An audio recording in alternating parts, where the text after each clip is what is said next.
Hello and welcome to Local 2 and Everything Sioux with Mike Caruso. I'm here with Ryan Lillington, and he's the coach of the enforcers of the Tyke Division of the Sault Minor Football Association. You bet.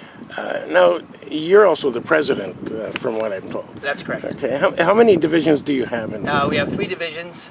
We have a Timbits division, which is actually the little guys that I'm coaching right now. They're 8, 9, and 10-year-olds. We have a Tyke division, which is the 11 and 12-year-olds.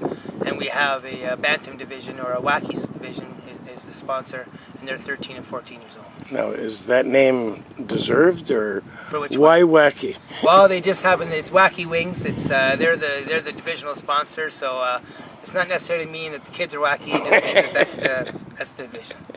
Okay, now I'm going to go back a few years. When I was growing up, we used to grab a football, go to the baseball field, wherever there was space, and pick teams and go at it. That's right. Not necessarily rough or to kill each other, but we had a good time playing football. Absolutely. So now we have leagues at 7 years old, and every organization has to have a philosophy. Sure. Now, what is the philosophy of this league? Sure. Well, our association, we're a developmental league as far as we're wanting to prepare our boys for high school and beyond. But at this age, the number one priority and the number one philosophy is to have fun. Our kids are 8 to 14 years old. It's not about winning. It's about learning life lessons and learning the great game of football. And the nice part about our sport is that it's a sport for all shapes and sizes. We got a place for big guys. We got a place for little guys. We got a place for fast guys, tough guys. All different types of personalities, all different types of abilities. It's really great for our young boys because there's always a spot on the football field for them. And what we really want to do and what we really encourage with our coaches and anybody involved is teaching them the life lessons. So we want to teach them commitment. We want to teach them hard work. We want to teach them, how to play hard for the guy beside them and be a team player. And how to have fun. Okay, because our number one goal, like I said earlier, is to make sure that everybody is having a positive experience. We want every single family to have a positive experience, and that happens when you have fun. So that's it in a nutshell. Is developing our kids to play football, learning the great game, and to have fun. What do you do with the kid that always laying down, or always getting hurt, or always has a sore stomach, or has to go to the bathroom every once in a while? What do you do with a kid like that? Well, you know what? It's somewhat obvious that he doesn't want to be there. Sure. So what do you do with him? Sure. I think, like you said, sometimes as parents we want to put them in. It's a sport that they want to play, but then when they get out in the field, they're asking when practice is over, or they're picking grass, or they're going to the bathroom, and all we try to do is just keep encouraging them. Because eventually that stops. So you mention it, and if someone's continually having to have those excuses on why they don't want to be here, maybe we talk to the parent, see if this sport is for them. But what normally happens and what normally works is we just keep encouraging them. Hey, all right, get in there and get back out here. You don't need a water break yet. We just got started. 5 more minutes. And just gonna keep trying to encourage them to get involved and to be active. Keep mentioning their names. Keep making sure you encourage them when they do something well. Because once they do one thing well, they want to do something else well. So basically, it's encouragement, trying to get them motivated. Try to motivate them the best way you know how. And most, 9 times out of 10, that works. Okay, judging from their practice, it's obvious that you come from a football background. Right. Can you give us some of your history? Sure. Well, I played, and like you said, when we grew up, we never had Sault Minor football. So the first taste of football that was organized was high school. So I got involved at Cora with a group of my friends. We started day one at the football field. Gary Cormier was my football coach in grade 9 and a huge role model for me. He was a father figure to me in some ways. And played high school football, moved on, played with the Sioux Storm of the OFC, and then played for the Steelers for the NFC. wasn't a football star by any stretch of the imagination. But then I got into coaching right after I graduated from high school. Mr. Cormier got me involved in the coaching with, again, a couple of my friends, and Cale Kresick and David Burrett and Steve Knott, to name a few guys. So we started coaching at that time at a relatively young age, which was coming right out of high school. And then, so I've been coaching now for 19 years. I got involved in Sault Minor Football when it started. Trevor Zachary got it started back in '97, and I was part of the executive and coaching at that time. And then I was a vice president and coached through that period of time for 7 years, and then I've been president of the association ever since. And then coaching-wise, I coached at the high school level at Cora for 6 years, and then I've coached with the St. Basil's junior varsity program.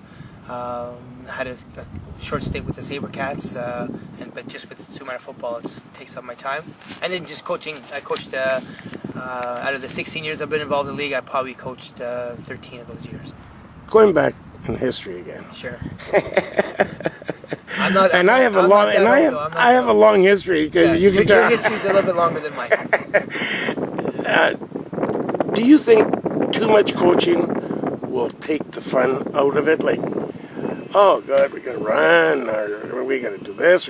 Sure. Can we scrimmage coach? Sure. Stuff like that. You know what? There's definitely a fine balance there, but I think what young coaches and even some veteran coaches fail to do is concentrate on the fundamentals, which means probably 85% of your practice is going to be spent on the fundamentals of blocking and tackling and footwork, and then maybe the last 15% or so is going to be on systems, and I mean early on it's a little bit more because you're trying to implement stuff, but as the season goes on you're doing less and less, I think, of systems and more on fundamentals. Because that's the game of football. If you can't tackle and you can't block, you're not going to be successful. So I think some of the mistakes that the younger coaches do is they just want to run plays, and they want to they want to have the best plays and spend the majority of their practice scrimmaging. But the kids can't block and the kids can't tackle, they're not going to be successful. So there's that fine balance. Yes, the kids want to get out there and run plays and do that stuff, but you got to start from square one and you got to start with the fundamentals. Okay. Now this league at Queen Elizabeth, yeah, is your home field? Yes, we actually use both fields. This is our main field here on the B field at the John Rhodes, and then Rocky DiPietro we use for our older kids, our Bantam, our 13 and 14 year olds actually play on the big field. Their games are announced.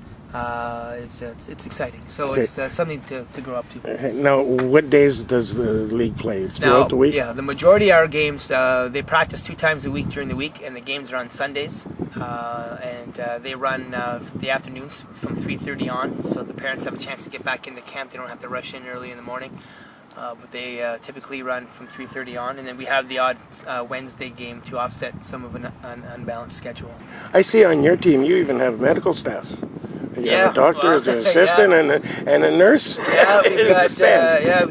That just came with the territory there. We have a couple of parents that have a background there, so our team comes with a medical staff. So that's pretty special. Okay, thank you very much for this. Yeah, no problem. And good luck in your season. When's your first game? Our first games are this weekend. We play here at Rocky DiPietro Field and here at the B Field.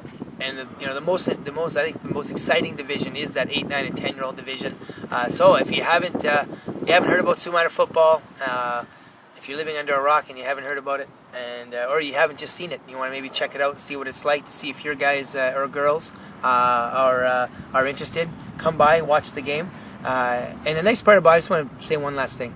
The nice thing about our association is that the parents come to the field, they pull up a lawn chair, and they watch the game. It's all positive. It's like a little party on the sidelines. A player on another team makes a nice play, you clap. A player on your own team makes a nice play, you clap a little louder. But it really is a fun summer party atmosphere without a lot of the negativity. So it really is a lot of fun. So if you haven't checked it out, please come and check it out, and I'm sure you'll enjoy what you see. I'm with Nancy Shuttleworth today. She's the parent rep for the Enforcers 7-year-old team for the Sault Minor Football League. Yep. Now, you have a son on the team? Actually, I have a daughter. daughter. Yeah. Oh, great. This is her 3rd year. That's why you got involved. Yep, and then I have an older son that's also in the Bantam division. Okay, what are your duties as parent rep? We just make sure that the parents are informed as to what's going on week to week, when their kids are scheduled for their practices and when their games are being played on Sundays. When does the league start? Their first game is going to be June 9th, this Sunday coming up, and it goes right through to the end of July. Okay, how many teams are there in the league? There's 4 for Bantam, 4 for the Mites division, and 3 for the smaller division. Okay, you're going to have a good summer. Oh yeah, it's awesome summer. You love it. Do you have a history of football in your family? Or? My father played when he was younger, but other than that, my brother did play. Not for Sault Minor, but my youngest son is the one who actually got us involved. So all 3 of my kids play. Now tell me the truth.